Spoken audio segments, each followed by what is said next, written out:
ನಮಸ್ಕಾರ. ಇರೋ ವಾಸ್ತು ವೀಕ್ಷಕರಿಗೆ ಸ್ವಾಗತ. ನಾನು ನಿಮ್ಮ ವಾಸ್ತು ಜನಾರ್ದನ್.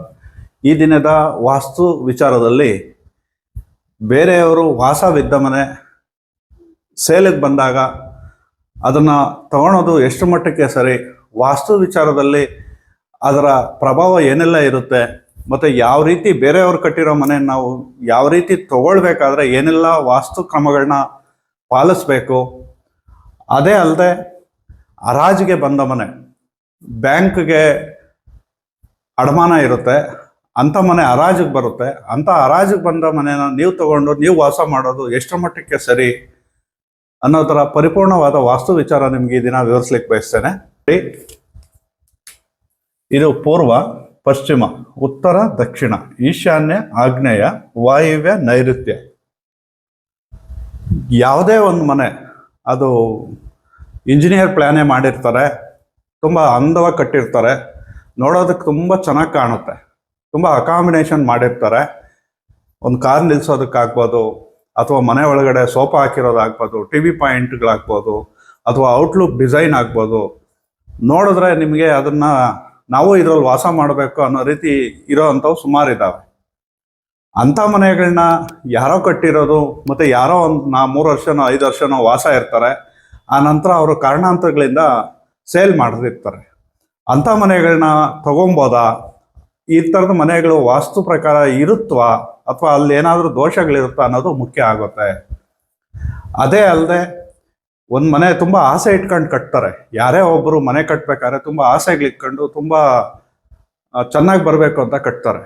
ಆದರೆ ಅಲ್ಲಿ ಕಟ್ಟಿ ಅದಕ್ಕೆ ವಾಸ ಹೋದ ನಂತರ ಅವ್ರಲ್ಲಿ ಆ ಜಾಗ ಲೋನ್ ಮಾಡಿ ಮನೆ ಕಟ್ಟಿರ್ತಾರೆ, ಅಥವಾ ಲೋನ್ ಸಿಕ್ಕಾಕೊಂಡು ಲೋನ್ ತೀರ್ಸೋದಕ್ಕಾಗದೆ ಬ್ಯಾಂಕ್ ಹರಾಜುಗಳಿಗೂ ಬರ್ತವೆ.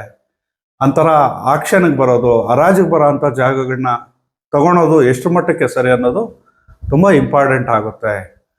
ಇನ್ನು ಕೆಲವು ಜಾಗಗಳಲ್ಲಿ ನೋಡೋದಕ್ಕೆ ಮನೆ ತುಂಬ ಅಂದವಾಗಿರುತ್ತೆ, ಆ ಮನೆಯಲ್ಲಿ ತಂದೆ ತಾಯಿ ಮಗ ಮಕ್ಕಳು ವಂಶನೇ ಆ ಜಾಗದಲ್ಲಿ ತುಂಬ ಆರೋಗ್ಯದ ಸಮಸ್ಯೆಗಳನ್ನ ಅನುಭವಿಸಿ, ಅಥವಾ ಆಕ್ಸಿಡೆಂಟ್ಗಳಾಗಿ, ಅಥವಾ ಇನ್ನೇನೋ ಅವರು ಆ ಜಾಗದಲ್ಲಿ ಕಷ್ಟ ನಷ್ಟಗಳನ್ನ ಅನುಭವಿಸಿ ನಮ್ಗೆ ಈ ಮನೆ ಬೇಡ ಅಂತೇಳಿ ಮಾರ್ತಾ ಇರ್ತಾರೆ. ಅಂಥ ಜಾಗಗಳನ್ನ ಕೆಲವರು ಕಟ್ಟೋದು ಕಷ್ಟ, ಕಟ್ಟೋಷ್ಟಿರೋದಿಲ್ಲ. ಇಂಜಿನಿಯರ್ ಪ್ಲ್ಯಾನ್ ಆಗಿದೆಯಲ್ವಾ, ಅವರು ಎಲ್ಲ ವಾಸ್ತು ಪ್ರಕಾರ ಮಾಡಿದಾರಂತೆ, ಅಂಥ ಮನೆ ನಾನು ತೊಗೊಂಡ್ಬಿಡೋಣ ಅಂತಲೂ ಕೆಲವರು ಆಸೆ ಪಡ್ತಾರೆ. ಅದೆಲ್ಲ ಎಷ್ಟು ಮಟ್ಟಕ್ಕೆ ಸರಿ ಅನ್ನೋದು ತುಂಬ ಇಂಪಾರ್ಟೆಂಟ್ ಆಗುತ್ತೆ. ಯಾವುದೇ ಒಂದು ಮನೆ ಆಗಲಿ, ಅದು ಯಾರಾದರೂ ವಾಸ ಇದ್ದು ಆ ಮನೆ ಸೇಲಿಗೆ ಬಂದಿದೆ ಅಂತಂದರೆ, ಅಥವಾ ಆ ಜಾಗದಲ್ಲಿ ಅದು ಹರಾಜಿಗೆ ಬಂದಿದೆ ಅಂತಂದರೆ, ಅದು 100ಗೆ 200% ಆ ಮನೆ ವಾಸ್ತು ಪ್ರಕಾರ ಇರೋದಿಲ್ಲ. ಅಂಥ ಮನೆಗಳಲ್ಲಿ ತುಂಬ ಸಾವು ನೋವುಗಳಾಗಿರ್ತವೆ, ಆರ್ಥಿಕ ನಷ್ಟಗಳಾಗಿ, ಸಾಲಗಳು ತೀರ್ಸೋದಕ್ಕಾಗದೆ, ಬ್ಯಾಂಕಲ್ಲಿ ಅಡಮಾನ ಇಟ್ಟು ಬ್ಯಾಂಕಲ್ಲಿ ಆ ಸಾಲದಿಂದ ಮುಕ್ತಿ ಹೊಂದೋಕ್ಕಾಗದೆ, ಅಥವಾ ಸಾಲಕ್ಕೆ ಬಡ್ಡಿಗೆ ಬಡ್ಡಿ ಬಡ್ಡಿಗೆ ಬಡ್ಡಿ ಆಗಿ ಆ ಜಾಗ ಆಕ್ಷನ್ಗೆ ಬರುತ್ತೆ. ಈ ರೀತಿ ಎಲ್ಲ ಆಗಬೇಕಾದ್ರೆ ಮೂಲ ಕಾರಣ ಆ ಜಾಗದ ವಾಸ್ತು ದೋಷಗಳೇ. ಮೊನ್ನೆ ಒಬ್ಬ ಕ್ಲೈಂಟ್ ಫೋನ್ ಮಾಡಿ ಕೇಳಿದ್ರು, ಸರ್ ಯಾವುದೋ ಒಂದು ಮನೆ ಹರಾಜಿಗೆ ಬಂದಿದೆ, ಬ್ಯಾಂಕ್ ಹರಾಜಿಗೆ ಬಂದಿದೆ, ನಾನು ಮನೆ ನೋಡೋದು ತುಂಬ ಚೆನ್ನಾಗಿದೆ, ತೆಗೆದುಕೊಳ್ಬೋದಾ ಅಂತ ನನಗೆ ಕೇಳಿದ್ರು. ನಾನು ಅವ್ರಿಗೆ ಒಂದೇ ಮಾತು ಹೇಳಿದೆ, ಸರ್ ಆ ಥರದ ಮನೆಗಳು ತುಂಬ ಸಮಸ್ಯೆಗಳಲ್ಲಿರುತ್ತೆ. ಒಂದು ಮನೆ ಅನ್ನೋದು ಸುಮ್ಮನೆ ಹರಾಜಿಗೆ ಬರೋದಿಲ್ಲ, ಆ ಜಾಗದಲ್ಲಿ ತುಂಬ ಸಮಸ್ಯೆಗಳು ಅನುಭವಿಸಿರ್ತಾರೆ, ತುಂಬ ಲಾಸ್ ಆಗಿರುತ್ತೆ ನೋಡಿ ಅಂತಂದರೆ ಅವ್ರು ಒಂದೇ ಮಾತು ಹೇಳಿದ್ರು, ಸರ್ ಇಲ್ಲ, ಈ ಜಾಗದಲ್ಲಿ ಈ ಜಾಗದ ಓನರು ಆರೋಗ್ಯ ಸಮಸ್ಯೆಗಳಿಂದ ತೀರ್ಕೊಂಡು ಮಗ ಆ ಜಾಗದಲ್ಲಿ ಸೂಸೈಡ್ ಮಾಡ್ಕೊಂಡಿದ್ದಾನೆ, ಆ ಜಾಗ ಇವತ್ತು ಅವರ ಮಿಸ್ಸಸ್ಸು ತುಂಬ ಸಮಸ್ಯೆಗಳು ಸಿಗಾಕೊಂಡು ಕಷ್ಟದಲ್ಲಿದ್ದಾರೆ, ಬ್ಯಾಂಕ್ ಹರಾಜಿಗೆ ಬಂದಿದೆ, ತೆಗೆದುಕೊಳ್ಬಾರ ಅಂದರು. ನಾನು ಹೇಳಿದ್ದಕ್ಕೂ ಅವ್ರು ಕೇಳಿದ್ದಕ್ಕೂ ಮ್ಯಾಚ್ ಆಗ್ತಾ ಇದೆ. ಈ ರೀತಿ ಎಲ್ಲ ಸಮಸ್ಯೆಗಳಿರ್ತವೆ. ಅಂಥ ಜಾಗ ದಯಮಾಡಿ ತೆಗೆದುಕೊಳ್ಬಾರ್ದು. ಅದನ್ನು ಮೀರಿ ನೀವು ತೆಗೆದುಕೊಳ್ಬೇಕು ಅಂತಂದರೆ ಯಾರಾದರೂ ಒಂದು ಒಳ್ಳೆ ವಾಸ್ತು ಎಕ್ಸ್ಪರ್ಟ್ನ ಕರೆಸಿ, ಅದು ಏನು ತಪ್ಪುಗಳಿದೆ, ಕೆಲವೊಂದು ತಪ್ಪುಗಳನ್ನ ಆಲ್ಟ್ರೇಷನ್ ಮಾಡೋದಕ್ಕಾಗುತ್ತೆ. ವಾಸ್ತು ವಿಚಾರದಲ್ಲಿ ಯಾವುದೋ ಒಂದು ಮನೆ ಕಟ್ಟಬೇಕಾದ್ರೆ ಕೆಲವೊಂದು ತಪ್ಪುಗಳಾಗಿರುತ್ತೆ, ಅದನ್ನು ಆಲ್ಟ್ರೇಷನ್ ಮಾಡೋದಕ್ಕಾಗುತ್ತಾ, ವಾಸ್ತು ಪ್ರಕಾರ ತಿದ್ದೋದಕ್ಕಾಗುತ್ತಾ ಅಂತ ವಾಸ್ತು ಎಕ್ಸ್ಪರ್ಟ್ ಬಂದು ನೋಡಿದಾಗಲೇ ಗೊತ್ತಾಗೋದು. ಇನ್ನು ಕೆಲವೊಂದು ಮನೆಗಳಿರ್ತವೆ, ನೀವು ಯಾವ ವಾಸ್ತುವರು ಬಂದ್ರೂ ಅದನ್ನು ಸರಿ ಮಾಡೋದಕ್ಕೆ ಆಗೋದಿಲ್ಲ. ಅಂಥ ಜಾಗಗಳನ್ನ ನೀವು ತಗೊಂಡ್ರು ನೀವು ಆ ದೋಷ ನೀವು ಅನುಭವಿಸ್ಬೇಕಾಗುತ್ತೆ. ಯಾರೋ ಹಿಂದೆ ಇರೋರು ಸಮಸ್ಯೆಗಳು ಸಿಗಾಕೊಂಡು ಸೇಲ್ ಮಾಡ್ತಾ ಇದ್ದಾರೆ ಅಂತಂದ್ರೆ ನೀವು ನೆಮ್ಮದಿಯಾಗಿರ್ಬೇಕು ಅಂತ ನೀವು ತಗೊಂಡಿರೋ ಮನೆ, ಆ ಮನೆ ನಿಮಗೂ ನಾಳೆ ದಿನ ಅದೇ ರೀತಿಯ ಸಮಸ್ಯೆಗಳನ್ನ ನೀವು ಅನುಭವಿಸ್ಬೇಕಾಗುತ್ತೆ. ಆದರೆ ಅವ್ರ ಏಜು ಮತ್ತೆ ಅವರ ವೃತ್ತಿ ಮೇಲೆ ಅವ್ರಿಗೊಂದು ಡಿಫ್ರೆಂಟ್ ಆಗಿ ಸಮಸ್ಯೆಗಳಿರುತ್ತೆ. ಆದರೆ ನಿಮ್ಮ ವೃತ್ತಿ ನಿಮ್ಮ ಇದ್ರ ಮೇಲೆ ನಿಮ್ಗೆ ಅದು ನಿಮ್ಮದೇ ಆದ ಸಮಸ್ಯೆಗಳನ್ನ ಅಂಥ ಜಾಗಗಳು ಹುಟ್ಟಾಕ್ತವೆ. ಆ ರೀತಿ ಏನಾದರೂ ಯಾವುದಾದ್ರೂ ಹರಾಜ್ಗೆ ಅಥವಾ ಯಾರೋ ಸೇಲ್ ಮಾಡ್ತಾ ಇರೋ ಮನೆ ನಾನು ತೆಗೆದುಕೊಳ್ತಾ ಇದ್ದೀನಿ ಅಂತಂದರೆ ದಯಮಾಡಿ ನಾನು ಪದೇ ಪದೇ ಹೇಳ್ತೀನಿ, ನೀವು ಯಾರಾದರೂ ಒಳ್ಳೆ ವಾಸ್ತು ಅವ್ರನ್ನ ತೋರಿಸಿ ಆ ಮನೆ ವಾಸ್ತು ಪ್ರಕಾರ ಇದೆಯಾ ಅಥವಾ ಆಲ್ಟ್ರೇಷನ್ ಮಾಡೋದಕ್ಕಾಗುತ್ತಾ, ಇನ್ನು ಕೆಲವೊಂದು ಜಾಗಗಳು ಆಲ್ಟ್ರೇಷನ್ನೇ ಮಾಡೋದಕ್ಕಾಗಲ್ಲ ಅಂಥ ಜಾಗಗಳ ಅನ್ನೋದನ್ನು ನೀವು ಖಾತ್ರಿ ಪಡಿಸ್ಕೊಂಡು ದಯಮಾಡಿ ನೀವು ಆ ಥರದ ಮನೆಗಳನ್ನ ತೆಗೆದುಕೊಳ್ಳಿ. ಸುಮ್ಮನೆ ನೀವು ಯಾರೋ ಕಡಿಮೆ ರೇಟಿಗೆ ಕೊಡ್ತಾರೆ, ಅರ್ಧ ರೇಟಿಗೆ ಕೊಡ್ತಾರೆ, ಅಥವಾ ಚೀಪ್ ರೇಟಿಗೆ ಸಿಗ್ತಾ ಇದೆ, ಹಾಫ್ ರೇಟಿಗೆ ಸಿಗ್ತಾ ಇದೆ, ಆಸೆ ಪಟ್ಟು ತಗೊಂಡ್ರೆ ಅಲ್ಲಿಂದ ಆಚೆಗೆ ನಿಮ್ಮ ಕೆಟ್ಟ ದಿನಗಳು ಸ್ಟಾರ್ಟ್ ಆಯಿತು ಅಂತ ಲೆಕ್ಕ. ಎಷ್ಟೋ ನೆಮ್ಮದಿಯಾಗಿರೋಂಥ ಜನಗಳು ಇವತ್ತು ಅಂಥ ಮನೆಗಳು ತಗೊಂಡು ಸಮಸ್ಯೆಗಳು ಸಿಗಾಕೊಂಡು ಇತ್ ಕಡೆ ಹೇಳೋದಕ್ಕೂ ಆಗದೆ ಹತ್ತು ಕಡೆ ಬದುಕೋದಕ್ಕೂ ಆಗದೆ ತುಂಬ ಚಿತ್ರಹಿಂಸೆಗಳು ಅನುಭವಿಸ್ತಾ ಇರೋ ನಮ್ಮ ಕಣ್ಮುಂದೆ ನೂರಾರಿದ್ದಾವೆ.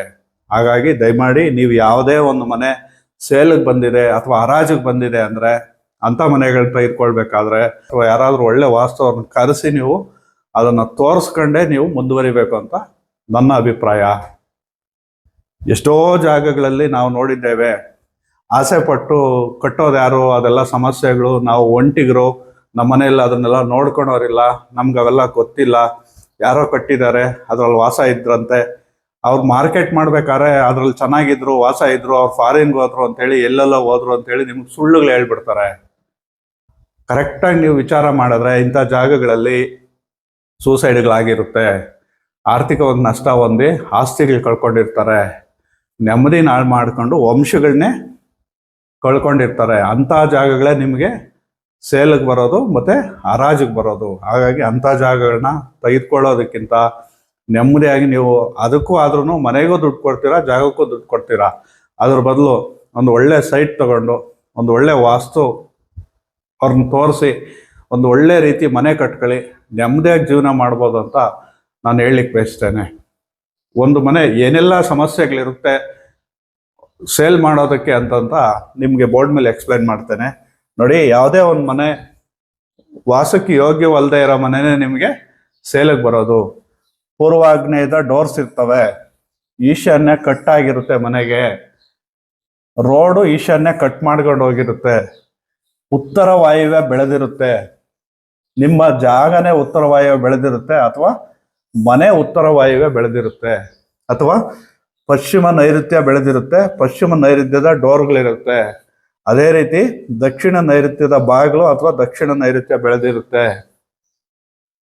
ಅದೇ ರೀತಿ ಪೂರ್ವ ಆಗ್ನೇಯ ಬೆಳೆದಿರುತ್ತೆ, ಮನೆಗಳಿಗೆ ಪೂರ್ವ ಆಗ್ನೇಯ ಬೆಳೆದಿರುತ್ತೆ, ಕಾಂಪೌಂಡ್ಗೆ ಗೇಟು ಪೂರ್ವ ಆಗ್ನೇಯದಲ್ಲಿ ಗೇಟ್ ಇರುತ್ತೆ, ಜಾಗ ದಕ್ಷಿಣ ನೈಋತ್ಯ ಬೆಳೆದಿರುತ್ತೆ, ದಕ್ಷಿಣ ನೈಋತ್ಯದ ಗೇಟ್ಸ್ ಇರುತ್ತೆ, ಪಶ್ಚಿಮ ನೈಋತ್ಯದ ಗೇಟ್ಗಳಿರುತ್ತೆ, ಸಂಪು ಉತ್ತರ ವಾಯುವ್ಯದಲ್ಲಿರುತ್ತೆ ಅಥವಾ ಪಶ್ಚಿಮ ನೈಋತ್ಯದಲ್ಲಿರುತ್ತೆ, ಅಥವಾ ಪೂರ್ವ ಆಗ್ನೇಯದಲ್ಲಿ ಸಂಪಿರುತ್ತೆ, ಅಥವಾ ದಕ್ಷಿಣ ನೈಋತ್ಯದಲ್ಲಿ ಸಂಪುಗಳು ಮಾಡಿರ್ತಾರೆ.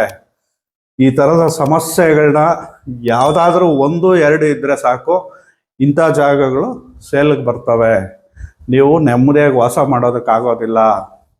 ಕಡಿಮೆ ರೇಟ್ಗೆ ಯಾರಾದರೂ ಬಂದರೆ ಸಾಕಪ್ಪ ನಾನು ಕೊಟ್ಬಿಟ್ಟು ಹೋಗ್ಬಿಡ್ಬೇಕು ಅಂತ ಎಷ್ಟೋ ಜನ ಈ ಥರದ ಕರ್ಮ ಇದು. ಅವರು ಹೆಂಗೆ ಅಂತಂದರೆ ಈ ಕರ್ಮದಿಂದ ನಾನು ಈಚೆ ಬಂದರೆ ಸಾಕು, ಯಾವುದೋ ನನ್ನ ಹೋದ ಜನ್ಮದ ಪಾಪ, ನಾನು ಇಂಥ ಜಾಗ ಇಂಥ ಮನೆಗೆ ನಾನು ಬಂದು ನಾನು ಸಮಸ್ಯೆಗಳು ಸಿಗಾಕ್ಕೊಂಡೆ ಅಂತ ಸುಮಾರು ಜಾಗಗಳಲ್ಲಿ ನಾವು ಕೇಳಿದ್ದೇವೆ. ಹಾಗಾಗಿ ತುಂಬ ಜಾಗೃತೆಯಿಂದ ನೀವು ರಿಸ್ಕ್ ತೊಗೊಂಡ್ರೂ ಪರವಾಗಿಲ್ಲ, ಒಂದು ಮನೆ ಮಾಡಬೇಕು ಅಂದರೆ ರಿಸ್ಕ್ ತೊಗೊಳ್ಲೇಬೇಕು. ಒಂದು ಒಳ್ಳೆ ರೀತಿ ಮನೆ ಮಾಡೋದು ಅಂದರೆ ಸುಮ್ಮನೆ ತಮಾಷೆ ಕೆಲಸ ಅಲ್ಲ. ಯಾರೋ ಇಂಜಿನಿಯರ್ ಪ್ಲ್ಯಾನ್ ಕೊಡ್ತಾ ಇದ್ದಾರಂತೆ, ಎಲ್ಲ ನಮಗೆ ಪ್ಲ್ಯಾನಲ್ಲಿದೆ, ಕಾಲಮ್ಸ್ ಪ್ಲ್ಯಾನ್ ಇದೆ, ಎಲೆಕ್ಟ್ರಿಕ್ ಪ್ಲ್ಯಾನ್ ಇದೆ, ಎಸ್ಟಿಮೇಟ್ ಎಲ್ಲ ನಮಗಿದೆ, ಎಲ್ಲ ಇಂಜಿನಿಯರ್ ಕೊಡ್ತಾ ಇದ್ದಾನೆ, ಎಲ್ಲೆಲ್ಲೇನೇನು ಬರ್ತಾ ಇದೆ ಅಂತ ನೀವು ತೊಗೊಬೋದು. ಆದರೆ ವಾಸ್ತು ವಿಚಾರದಲ್ಲಿ ಕೆಲವೊಂದನ್ನು ನೀವು ಆಲ್ಟ್ರ್ ಮಾಡೋದಕ್ಕೆ ಆಗೋದಿಲ್ಲ.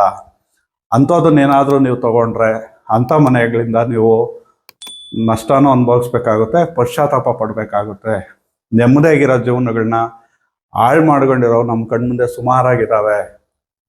ನೆಮ್ಮದಿಯಾಗಿದ್ದ ಸಂಸಾರಗಳು ಇವತ್ತು ಹಾಳಾಗಿ ಬೀದಿ ಪಾಲಾಗಿರೋವು ನಮ್ಮ ಕಣ್ಮುಂದೆ ಸುಮಾರಿದ್ದಾವೆ. ಹಂಗಾಗಿ ದಯಮಾಡಿ ಯಾವುದೇ ಒಂದು ಜಾಗ, ಅದು ಯಾವುದೇ ರಸ್ತೆ ಆಗಲಿ, ಎಷ್ಟೋ ಜನ ಹೇಳ್ತಾರೆ ಪೂರ್ವದ ಬಾಗಿಲು ಪೂರ್ವ ಈಶಾನ್ಯದ ಬಾಗಿಲು ವಾಸ್ತುಗಿದೆ ಅಂತ. ಈಶಾನ್ಯ ಕಟ್ ಮಾಡಿದ್ಮೇಲೆ ನೀವು ಪೂರ್ವ ಈಶಾನ್ಯದ ಬಾಗಿಲಿಟ್ರೇನು, ಉತ್ತರ ಈಶಾನ್ಯದ ಬಾಗಿಲಿಟ್ರೇನು, ನೈಋತ್ಯ ಬೆಳೆದ ಮೇಲೆ ನೀವು ಪಶ್ಚಿಮದ ಬಾಗಿಲಿಟ್ರೇನು, ಯಾವ ಬಾಗಿಲಿಟ್ರು ಅದು ಕೆಲಸ ಮಾಡೋದಿಲ್ಲ. ಜಾಗಗಳು ಆಲ್ಟರ್ ಮಾಡೋದಕ್ಕೆ ಆಗೋದಿಲ್ಲ. ಮನೆಗಳನ್ನ ಫುಲ್ಲು ಡೆಮಾಲಿಷನ್ ಮಾಡಬೇಕಾಗುತ್ತೆ. ಆ ರೀತಿ ವಿಚಿತ್ರವಾಗಿ ಮನೆಗಳು ಕಟ್ಟಿರ್ತಾರೆ. ಅಂಥ ಮನೆಗಳೇ ನಿಮಗೆ ರೀಸೇಲಿಗೆ ಬರೋದು, ಕಡಿಮೆ ರೇಟಿಗೆ ಬರೋದು, ಮತ್ತು ಬ್ಯಾಂಕ್ ಹರಾಜಿಗೆ ಹೋಗೋದು. ಹಾಗಾಗಿ ನೋಡೋದಕ್ಕೆ ನಿಮಗೆ ಡಿಸೈನ್ ಕಾಣ್ಬೋದು, ಆದರೆ ಆ ಜಾಗಗಳಲ್ಲಿರೋ ಅಂತಕ್ಕಂಥ ಜೀವನಗಳು ಡಿಸೈನ್ ಆಗಿರೋದಿಲ್ಲ. ತುಂಬ ಸಮಸ್ಯೆಗಳು ಸಿಗಾಕೊಂಡು ಯಾರೋ ಇಂಜಿನಿಯರ್ ಕಟ್ಬಿಟ್ಟಿದ್ದಾನಂತೆ, ನಮಗೆ ಗೊತ್ತಿರೋ ಇಂಜಿನಿಯರೇ ಕೊಡ್ತಾ ಇರೋರು, ನಮಗೆ ಗೊತ್ತಿರೋ ರಿಲೇಷನ್ನೇ, ಅವು ಯಾವ ಕೆಲಸಕ್ಕೆ ಬರೋದಿಲ್ಲ. ಗೊತ್ತಿರೋ ಇಂಜಿನಿಯರ್ ಆದ್ರೂ ವಾಸ್ತುಗಿರಬೇಕು, ಗೊತ್ತಿರೋ ರಿಲೇಷನ್ ಆದ್ರೂ ವಾಸ್ತುಗಿರಬೇಕು. ಯಾರೇ ಮನೆ ಕಟ್ಟಿರಲಿ, ಯಾರೇ ಇರಲಿ, ಆ ಮನೆಯಲ್ಲಿ ವಾಸಕ್ಕೆ ಯೋಗ್ಯವಾಗಿರಬೇಕು. ಆ ಜಾಗದಲ್ಲಿ ಯಾರಾದರೂ ನಿಮಗೆ ಸಕ್ಸಸ್ ಆಗಿರಬೇಕು. ಆ ಮನೆಯಲ್ಲಿ ಚೆನ್ನಾಗಿ ಬೆಳೆದು ಬಂದಿರಬೇಕು. ಎಕ್ಕಿ ಬಂದಿರೋ ಅಂಥ ಮನೆಗಳು ನೀವು ತೆಗೆದುಕೊಳ್ಬೇಕು. ಅಂಥ ಮನೆಗಳು ಯಾವುದು ಸೇಲಿಗೆ ಬರೋದಿಲ್ಲ. 100ಕ್ಕೆ 1 ಕೂಡ ಬರೋದಿಲ್ಲ. ಆ ಥರ 100ಕ್ಕೆ 99 ಕೂಡ ಸೇಲಿಗೆ ಬರೋ ಅಂಥ ಮನೆಗಳು ವಾಸ್ತುಗೆ ವಿರುದ್ಧವಾಗೇ ಇರ್ತವೆ. ಹಾಗಾಗಿ ನಿಮಗೆ ಯಾವುದೇ ಮನೆ ಆಗಲಿ ಸೇಲಿಗೆ ಬಂದಿದೆ, ಮನೆ ಸೇಲಿಗೆ ಬಂದಿದೆ, ನಾವು ರೆಡಿ ಮನೆ ತೊಗೊಳ್ತಾ ಇದ್ದೀವಿ ಅಂತಂದರೆ ದಯಮಾಡಿ 1 ಸರಿ ಅಲ್ಲ, 2 ಸರಿ ಅಲ್ಲ, 10 ಸರಿ ಯೋಚನೆ ಮಾಡಿ ಒಂದು ಒಳ್ಳೆ ವಾಸ್ತುವನ್ನ ತೋರಿಸಿ ನೀವು ಅದು ನಿಮಗೆ ಯೋಗ್ಯವಾಗಿದೆ, ನಿಮ್ಮ ವಾಸಕ್ಕೆ ಅನುಕೂಲವಾಗಿದೆ ಅಂದರೆ ಮಾತ್ರ ನೀವು ಅಂಥ ಜಾಗಗಳಿಗೆ ಹೋಗಿ, ಅಂಥ ಮನೆಗಳಿಗೆ ಹೋಗಿ ಅಲ್ಲಿಂದ ಆಚೆಗೆ ನೀವು ಅಭಿವೃದ್ಧಿ ಆಗ್ತೀರಾ. ಅದನ್ನು ಬಿಟ್ಟು ಏನಾದರೂ ನೀವು ಆ ಥರ ಬಿದ್ದು ಯಾರನ್ನೇನು ಕೇಳೋದು, ನನಗೆ ನೋಡೋದಕ್ಕೆ ಚೆನ್ನಾಗಿದೆ, ನನ್ನ ಸಂಪಾದನೆ ಇದೆ ಅಂತ ಹೇಳ್ಬಿಟ್ಟು ನೀವು ಅಂಥ ಮನೆಗಳಿಗೆ ವಾಸಕ್ಕೆ ಹೋದರೆ 1 ವರ್ಷ, 3 ವರ್ಷ, 5 ವರ್ಷ, 7 ವರ್ಷದೊಳಗಡೆ ಆ ಮನೆ ನೀವು ತಿರ್ಗಾ ಸೇಲ್ ಮಾಡ್ತೀರಾ. ನೀವು ಇಟ್ಕೊಳೋದಿಲ್ಲ. ನಿಮಗೆ ಆರೋಗ್ಯದ ಸಮಸ್ಯೆಗಳಾಗಿ ನೀವು ಆರ್ಥಿಕ ನಷ್ಟಗಳು ಅನುಭವಿಸಿ ಅಭಿವೃದ್ಧಿ ಆಗರೆ, ಮನೆ ಮಕ್ಕಳು ನಿಮ್ಮ ಕೈಗೆ ಸಿಗದೆ ತುಂಬ ಸಮಸ್ಯೆಗಳು ಸಿಕ್ಕಾಕ್ಕೊಂಡು ಏನೆಲ್ಲ ನೀವು ಜೀವನದಲ್ಲಿ ಕಷ್ಟಗಳು ನೋಡಬೇಕು, ಆ ಕಷ್ಟಗಳನ್ನೆಲ್ಲ ಆ ಮನೆ ನಿಮಗೆ ತೋರಿಸಿರುತ್ತೆ. ಆ ನಂತರ ನೀವು ಆ ಮನೇನ ಸೇಲ್ ಮಾಡ್ತೀರಿ ಅಂದರೂ ನೀವು ತಿರ್ಗಾ ನಿಮ್ಮ ಜೀವನನ 0ಇಂದ ಸ್ಟಾರ್ಟ್ ಮಾಡಬೇಕಾಗುತ್ತೆ. ಅದು ನೀವು ಏನು ತೊಂದರೆಗಳಾಗದೆ, ಏನು ಸಮಸ್ಯೆಗಳಾಗದೆ ಇದ್ದರೆ ನೀವು 0ಇಂದ ಸ್ಟಾರ್ಟ್ ಮಾಡ್ಬೋದು. ಆ ಮನೆಗಳು ನಿಮ್ಮನ್ನೇ ತಿಂದಾಕಿದ್ಮೇಲೆ ನೀವು 0ಇಂದ ಎಲ್ಲಿ ಸ್ಟಾರ್ಟ್ ಮಾಡ್ತೀರ? ನೀವಿದ್ರೆ ತಾನೇ 0ಇಂದ ಸ್ಟಾರ್ಟ್ ಮಾಡೋದು. ಹಾಗಾಗಿ ಯಾವುದೇ ಒಂದು ಮನೆ ಸೇಲಿಗೆ ಬಂದಿದೆ ಅಂದರೆ ದಯಮಾಡಿ ಅದನ್ನು ತುಂಬ ಕೇರ್ಫುಲ್ಲಾಗಿ ನೋಡಿ ತೆಗೆದುಕೊಳ್ಳಿ. ಅದು ಯಾವುದೇ ರಸ್ತೆ ಆಗಲಿ, ಅದು ಏನೇ ಇರಲಿ, 1 ಸರಿ ಅಲ್ಲ, 2 ಸರಿ ಆಗಲಿ, ತಾಳ್ಮೆಯಿಂದ ನೋಡಿ ತೆಗೆದುಕೊಳ್ಳಿ. ಅದು ಕಡಿಮೆ ರೇಟು ಅಂಥೇಳಿ ನೀವು ಆಸೆ ಪಡೋದಲ್ಲ ಮುಖ್ಯ. ಆ ಜಾಗದಲ್ಲಿ ಏನು ವಾಸ್ತು ದೋಷಗಳಿದೆ, ಯಾವ ಮೂಲೆಗಳು ವ್ಯತ್ಯಾಸ ಇದೆ, ಏನು ಆಲ್ಟ್ರ್ ಮಾಡೋದಕ್ಕಾಗುತ್ತೆ, ಅಥವಾ ಸೈಟ್ ಏನಾದರೂ ದೋಷ ಇದೆಯಾ, ಅದು ಏನೂ ಸಮಸ್ಯೆ ಇಲ್ಲ ಅಂದರೆ ನೀವು ಅಂಥ ಮನೆಗಳು ಮಾತ್ರ ತೆಗೆದುಕೊಳ್ಬೇಕು. ನೆಮ್ಮದಿಯಾಗಿ ಬೇರೆ ಒಂದು ಒಳ್ಳೆ ಸೈಟ್ ತೊಗೊಳೋದೇ ನನ್ನ ಪ್ರಕಾರ ಉತ್ತಮ ಅಂತ ನಾನು ಹೇಳಲಿಕ್ಕೆ ಬಯಸ್ತೇನೆ. ವಾಸ್ತು ಚಾನಲ್ನ ಯಾರೆಲ್ಲ ಫಸ್ಟ್ ಟೈಮ್ ನೋಡ್ತಾ ಇದ್ದೀರಾ, ಸಬ್ಸ್ಕ್ರೈಬ್ ಮಾಡಿ, ಶೇರ್ ಮಾಡಿ, ಮತ್ತು ಬೆಲ್ ಬಟನ್ ಒತ್ತಿ. ಈ ದಿನದ ವಾಸ್ತು ವಿಚಾರ ನಿಮಗೆ ಇಷ್ಟ ಆಗಿದೆ ಅಂತ ಭಾವಿಸ್ತಾ, ಇದೇ ರೀತಿಯ ಮುಂದಿನ ದಿನಗಳಲ್ಲಿ ಒಳ್ಳೆಯ ವಾಸ್ತು ವಿಚಾರಗಳೊಂದಿಗೆ ಮುಂದಿನ ಸಂಚಿಕೆಯಲ್ಲಿ ಸಿಗೋಣ ಅಂತ ಹೇಳ್ತಾ ಈ ದಿನದ ಸಂಚಿಕೆನ ಇಲ್ಲಿಗೆ ಮುಗಿಸ್ತಾ ಇದ್ದೇನೆ. ನಮಸ್ಕಾರ.